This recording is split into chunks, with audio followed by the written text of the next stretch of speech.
What's up, everybody? Stevie G here, Ridiculous of Ridiculous Creative.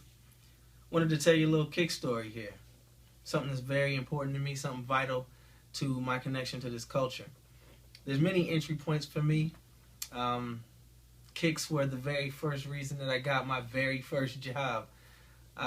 So my history runs deep with footwear and the meaning and importance of it, coming from a background where, like many of us, having them was not a choice early on.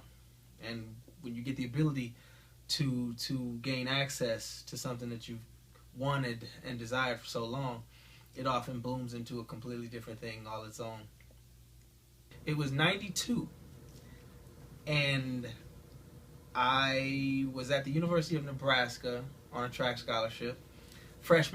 Incoming freshman, about 5 weeks into the season. Training, I had an upperclassman for a girlfriend. Imagine that, a freshman with an upper class girlfriend. So I kind of thought I was hot shit for a minute. So one day she comes back from the track office, from the cage where we picked up our equipment, and she had a particular pair of shoes that blew me away. I couldn't believe the style, how futuristic they were, and I mean, I swear I could train forever if I had that particular shoe. So I hop up and I say, well, I'm gonna head to the track office and get my shoe. She quickly laughed at me and said, wait, you have it all wrong.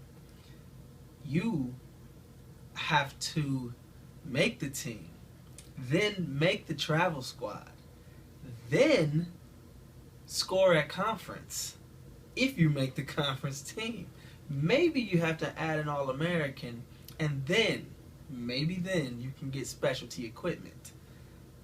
Well, needless to say, that bummed me out. I was a little defiant. I mean, here I was, one of the Fab Four freshmen that we had on the team, and I figured I was great in my own right. I think I was supposed to be getting the good gear like you guys, I think. But she was right. There was no way. I went over, I checked, there was no way I was getting that shoe. So that just set me ablaze. That seriously set me on fire. It seems trivial that it's a material thing that will fire you up so much, but in track and field, you train hard, and there's a saying that you look good, you feel good, you perform well. And so that's how it goes. So train my butt off to have access to this shoe and better gear. Well, it comes around, made the travel squad, was one of the most important members of the team, second in command in the jump squad, scored at conference, ranked in the nation, sweet. And the track office did not have any more of those shoes left by the time I had accomplished everything that it took to get access to that particular shoe.